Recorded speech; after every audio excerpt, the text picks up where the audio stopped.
मोर्चा सीतामढ़ी के बैनर के तहत यहाँ के जिला संयोजक श्री राजेंद्र चंद्रवंशी जी के नेतृत्व में आप लोग धरना पर बैठे और राजेंद्र बाबू की अध्यक्षता में यह चल रहे धरना में उपस्थित श्री किशोरी दास जी जो इसी जिला के हैं और अब पिछड़ा आरक्षण बचाव संघर्ष मोर्चा जब बनी थी तो हाई कोर्ट में जिस समय ट्रेनिंग कमेटी और कानून को शामिल किया गया था पिछड़ा में, तो हाई कोर्ट में 3 आदमी ने केस दायर किया था हाई कोर्ट में, जिसमें एक आवेदक किशोरी दास जी हैं, रामबली सिंह चंद्रवंशी जी हैं और एक विनोद बाबू निजामुद्दीन साहब हैं, जिसमें से एक आपके बीच उपस्थित है किशोरी जी। इस मंच पर उपस्थित है श्री राजेंद्र बाबू जी की अध्यक्षता में चल रही है नकाशकर मंच पर उपस्थित है इस यहाँ के बढ़िया घटता श्री राजेश्वर शर्मा जी, मंच पर उपस्थित है राहुल कुमार जी जो मुखिया जी हैं, यहाँ पर उपस्थित है मंजू देवी जी, सिकंदर महतो जी, श्रीमती सोना देवी जी और संचालन कर रहे धनकिशोर गुप्ता जी। उपस्थित जितने भी समस्तीपुर सीतामढ़ी जिला से आए हुए माताएं बहनों और जो वक्ता पूरी बात रखती है अपनी बातों को वक्ता साथियों, यहाँ तो आप आज धरना पर आए हैं राजेंद्र बाबू के आह्वान पर। यह राजेंद्र बाबू के लिए नहीं, राजेंद्र बाबू हम अपनी सोच के लिए केवल सीतामढ़ी में ही नहीं बल्कि पूरे बिहार में ये अलग जगा रहे हैं और सीतामढ़ी उसमें अगला जिला है, अव्वल जिला है जहाँ इसका अग्रणी भूमिका निभाया है और वह श्रेय जाता है श्री राजेंद्र बाबू को और किशोरी जी को। यहाँ पर पिछड़ा में जब 1978 में कर्पूरी ठाकुर जी 1978 में पिछड़ा से 2 बार पिछड़ा से पिछड़ा बनाए थे। क्यों बनाए थे साथियों? यह हम आज के जो जनरेशन है, आज के जो युवा है, आज के जो महिलाएं हैं, माता हैं, बहनें हैं, उनको जानने की जरूरत है। पहले केवल अति पिछड़ा वर्ग था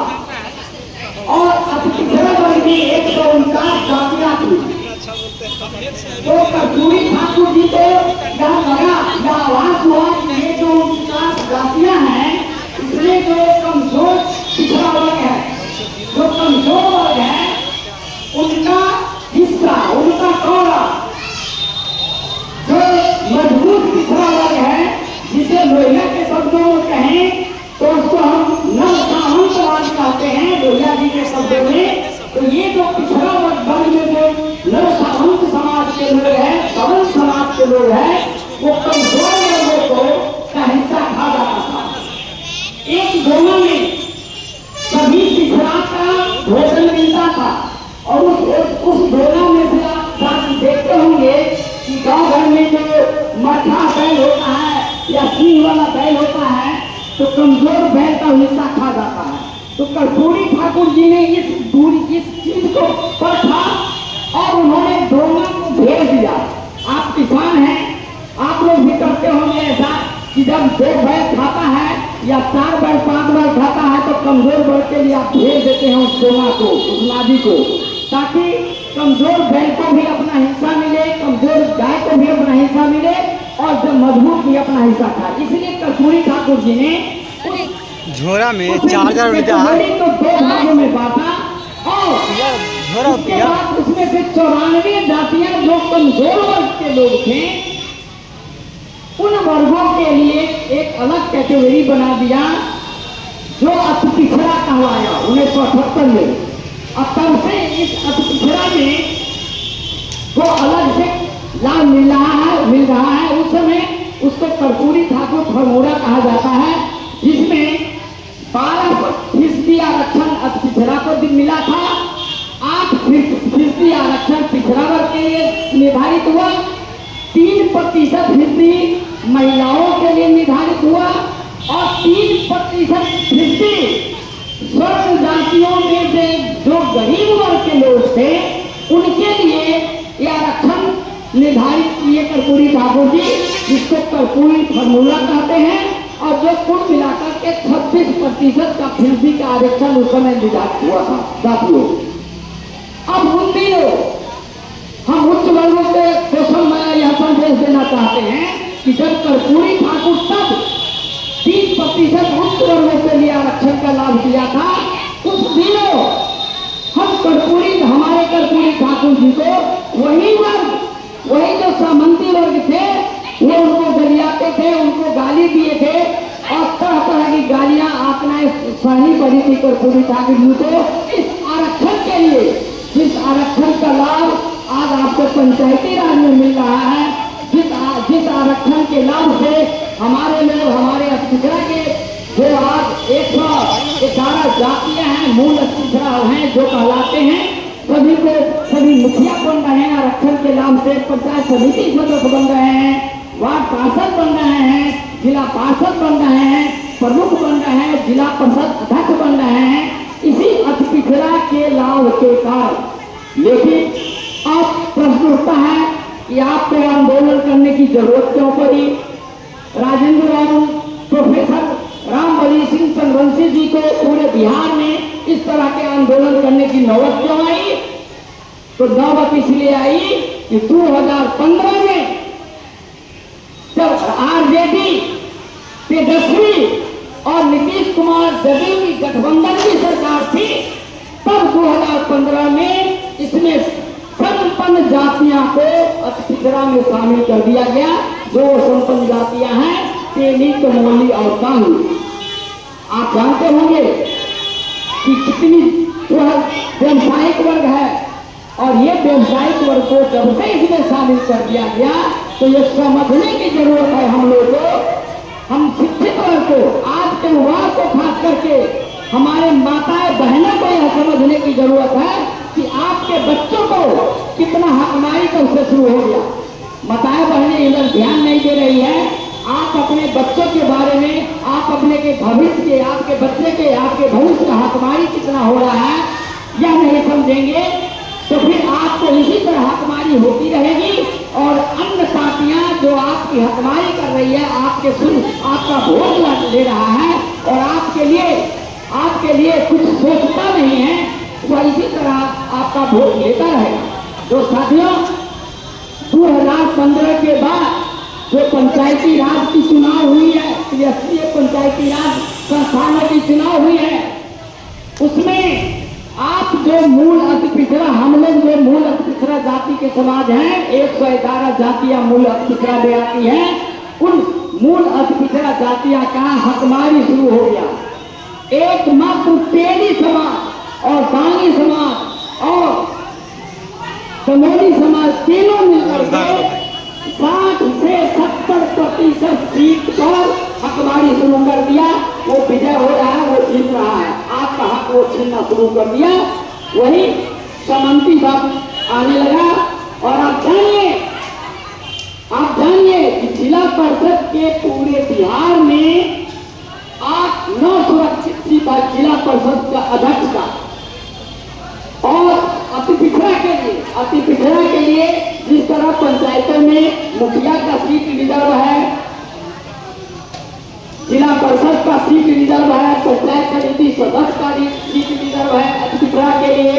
पंच का सीट रिजर्व है, वार्ड सदस्य का सीट रिजर्व है, जिस पर महिलाएं बहुत जीत रही हैं। 50% महिलाओं का आरक्षण है और उन सीटों पर आरक्षण सीट पर आकर के वो जीत रही हैं, आज अपनी भागीदारी ले रही हैं। इन आरक्षित सीटों में 9 सीट जिला परिषद अध्यक्ष का सीट है, 9 जिला में। और आपको सुनकर ताज्जुब होगा, इन 9 सीट में 8 सीट एकमात्र तेली समाज हकमारी कर दिया, एकमात्र तेली समाज। और आप बड़े भाग्यशाली हैं, यह सीतामढ़ी के लोग, आपका मेहनत रंग लाया, चाहे केंद्र सरकार है उसके पीछे जो भी राजनीति हो, मैं यह नहीं कहना चाहता हूँ, लेकिन एकमात्र सीतामढ़ी सीट अति पिछड़ा के मूल अति पिछड़ा के समाज माली समाज के खाते में गया है। यह एक सौभाग्य की बात है, लेकिन दुर्भाग्य की इतनी बड़ी बात है, हम लोग इस चीज को समझ नहीं रहे हैं कि 9 सीट में 8 सीट एक समाज जो संपन्न समाज है, जो पिछड़े में 2017 में शामिल हो गया, वो 8 सीट तेजी समाज हमारी आपका कर लिया। अब समझिए 114 जाति में एक जाति आपका 90% सीट की हकदारी कर रहा है, और हम आप सोए हुए हैं, हम आप इधर उधर अलग अलग पार्टियों में बटे हुए हैं। हमारा जो 40 से 41% का वोट है, अलग अलग जातियों में अलग अलग पार्टियों में हम बट रहे हैं, और इन पार्टियों को बट करके कहने के लिए तो हम कहते हैं कि हम 42% वोट हैं, हम 40% वोट हैं, लेकिन अलग अलग पार्टियों में बट करके अपने वोट को हम 4%, 6% पर ले आते हैं, और आपकी हकदारी हो जाती है। साथियों, इसी तरह नगर निकाय के पूरे बिहार में 11 सीट सुरक्षित है नगर निकाय के, और नगर निकाय में 9 सीट मात्र एक समाज तेली ने हकदारी कर दिया है। ये आपकी हकदारी हो रही है। साथियों, अभी अभी एक डाटा बीपीएससी का निकला है, बिहार जिससे पदाधिकारी होते हैं आप लोग सभी जानते हैं, deputy collector, SDO, DTO, CO,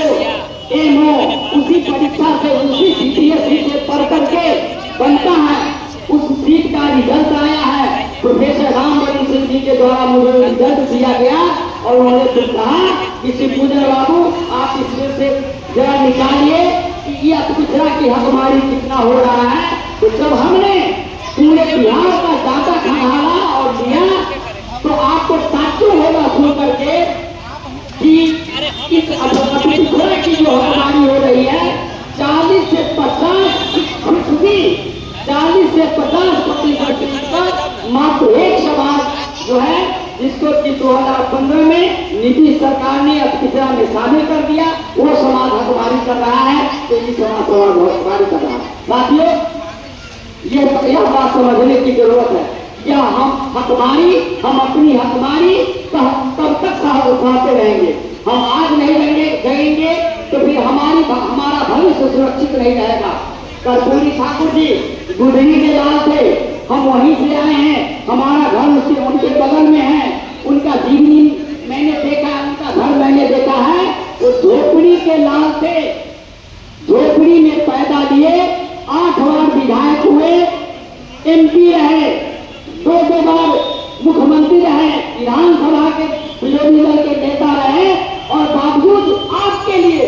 मात्र अपने पिछड़ा समाज के लिए, गरीबों के लिए, पिछड़ा समाज के लिए, गरीब वंचित लोगों के लिए उन्होंने आंदोलन किया, और अपनी सारी कुर्बानी दे करके भी, राजनीतिक कुर्बानी दे करके भी मुख्यमंत्री का पद त्यागना उनको पड़ गया,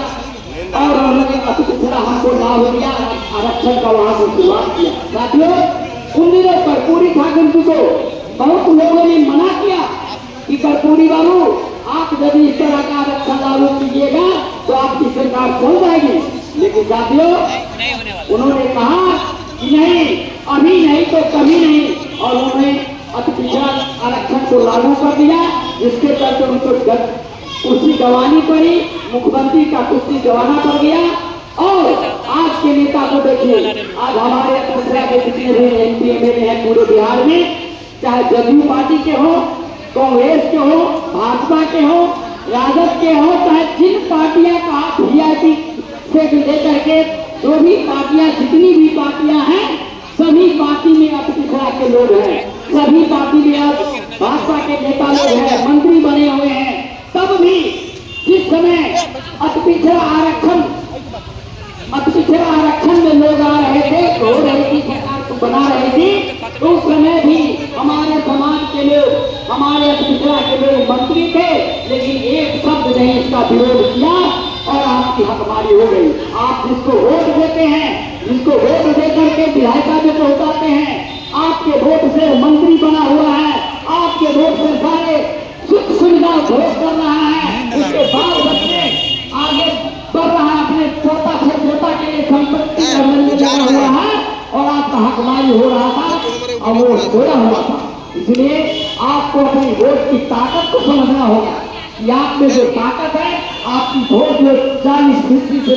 42% के वोट है, इसकी रक्षा आपको करना पड़ेगा और ये रक्षा के लिए ये आंदोलन बहुत जरूरी है। और ऐसे आंदोलन के लिए राजेंद्र चंद्रवंशी जैसे लोग की बहुत ही जरूरत है। तो इस तरह से आपकी हकमारी हो गई। आपकी हकमारी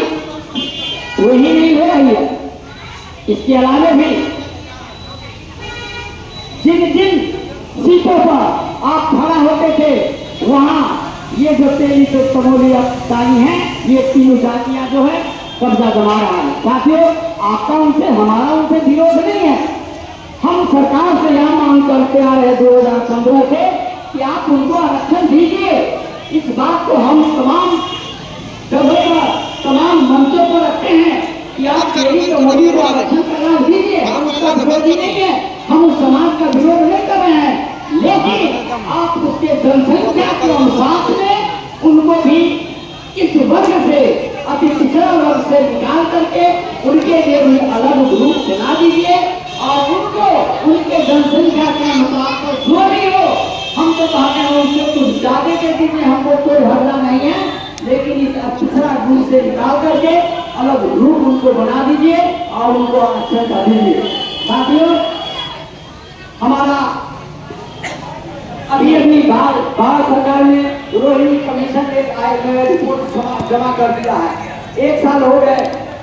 उसको जमा किए हुए, लेकिन ठंडे अवस्था में चला हुआ है। भारत सरकार उसको सुन नहीं रही है। इसलिए हमारा मांग है कि रोहिणी के सिफारिश को सार्वजनिक करिए, पकड़ पर रखिए, ताकि आम जनता जाने कि यह आयोग क्या रिपोर्ट किया, उसमें हमारे हक की बात है। उस कमीशन में अति पिछड़ों के लिए, कमजोर वर्गों के लिए लाभ कैसे मिलेगा, सरकारी संपत्ति पर जिस पर हमारा अधिकार होना चाहिए वो लाभ आपको कैसे मिलेगा, वो तमाम बातें उसमें है। हम यह भी मांग करते हैं, कमजोर वर्ग है, पिछड़ा में जितनी भी जातियां हैं सभी के सभी मजदूर हैं, भूमिहीन है, कमजोर वर्ग है, वह बहुत वंचित वर्ग है। इसलिए हम अपनी रक्षा के लिए जिस तरह अनुसूचित जाति के लिए अनुसूचित जाति निवारण कानून अधिनियम बना हुआ है, उसी तरह हम भी, हमारा भी मांग है सरकार से कि हमारे अति पिछड़ा वर्गों के लिए अति पिछड़ा निवारण कानून बना दीजिए, ताकि हमारे हक की रक्षा हो, हम केस के खतरे में नहीं पड़े। आजकल आए कि हम केस के खतरे में पड़ जाते हैं, गरीब वर्ग है, हमारे पास पैसा नहीं है, हम वकील नहीं रख पाते हैं। इन तमाम बातों को लेकर के आप आंदोलन कर रहे हैं 2015 से। इस आंदोलन को लेकर के आगे भी आंदोलन जारी रहेगी। इसी तरह का आंदोलन पूरे बिहार में चल रहा है, प्रत्येक जिला में चल रहा है, लेकिन सीतामढ़ी राजेंद्र बाबू के चलते, सीतामढ़ी के किशोरी की हैं, इनके चलते यह सीतामढ़ी सबसे अगुआ जिला बना हुआ है अभी। लेकिन यह आंदोलन पूरे बिहार में चल रहा है, बिना मांग लिए, अपनी मांग को दिए बगैर हम चैन से नहीं दिएंगे, हम सोएंगे नहीं, दिन रात हम लगे रहेंगे। हमारी यदि सरकार नहीं मानती है तो हम अपनी वोट को, जो हमारा पिछड़ा करने का खड़ा होगा, अपनी तमाम 41% वोट को हम अपने नेता को वोट को डाल देंगे, हम अपने नेता के झोले में डाल देंगे, ताकि वो हमारा जाएगा विधानसभा में जाएगा, विधायिका में जाएगा तो आपकी हक की आवाज उठाएगा, आपकी लड़ाई लड़ेगा। ऐसे नेताओं को हमको वोट देने की जरूरत है। इस सीतामढ़ी की धरती से भी यही हमको पूरे बिहार में घूम घूम कर प्रत्येक जिला में आह्वान करते हैं और हम आपसे यह अपेक्षा करते हैं, आज अनुरोध करने आए हैं पटना की धरती से। अभी पिछड़ा आरक्षण बचाओ संघर्ष मोर्चा में श्री राम बाबू नहीं आ सके आपके बीच, कल हमारी उनकी बातचीत हुई थी, तो यहाँ आने वाले थे, लेकिन उनका कार्यक्रम दूसरे जिला में नालंदा में हो गया है एकाएक, इसलिए वहाँ चले गए हैं, इसलिए वो नहीं आ सके। और हमको वो अपना संवाद दे करके अपनी बात को यहाँ रखने के लिए हमको भेजे हैं। मैं इन्हीं बात को आह्वान करते हुए मैं आपसे अनुरोध करने आया हूँ, राज्य के मंच से, अति पिछड़ा आरक्षण बचाओ संघर्ष मोर्चा बिहार राज्य के मंच से आपको हम अनुरोध करने आए हैं। इसी तरह क्रांतिकारी लड़ाई लड़ते रहिएगा। अपने नेता के पीछे रहिएगा, गांव भर में जाइए, अपने लोगों को समझाइए, अपने लोगों को बताइए कि हम राजेंद्र बाबू सीतामढ़ी में राजेंद्र बाबू के आह्वान पर वोट देंगे, जहाँ भी वोट देंगे अतिथिरा के लिए वोट देंगे, अतिथिरा वो वोट देंगे, निश्चित तौर पर आपकी लड़ाई होगी। अभी अभी आपका सम्मान आया है अपने गाँव को लेने के लिए, जैसा कि हम देख रहे हैं जिला पदाधिकारी महोदय से पूरा